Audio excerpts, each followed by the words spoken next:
Today we are calculating a classic arithmetic problem that tests your basic math rules, 8 minus 10 divided by 2. Because this expression combines subtraction and division, solving it straight from left to right will lead you to a completely incorrect result. Pause the video right now, compute the answer in your head, and leave your immediate guess in the comments. Let's look at the strict priority rules of PEMDAS to solve it cleanly.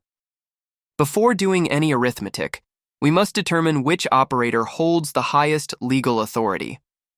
According to the strict laws of PEMDAS, division and multiplication must always be completed before you handle any addition or subtraction. It does not matter that the subtraction sign comes first when reading left to right. The division takes absolute priority. This makes the fraction on the right our mandatory starting position. Let's execute our first step by calculating the division operation. We divide 10 by 2, which gives us a clean value of 5.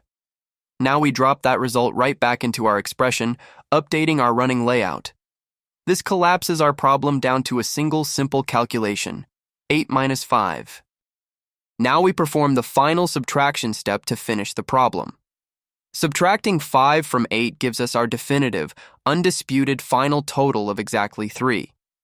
If you accidentally subtracted first, you would have gotten an answer of -1, which completely violates the order of operations. Did you remember to divide first and get a total of 3 on your very first try? Let me know in the comments below, hit that follow button, and I will see you in the next breakdown.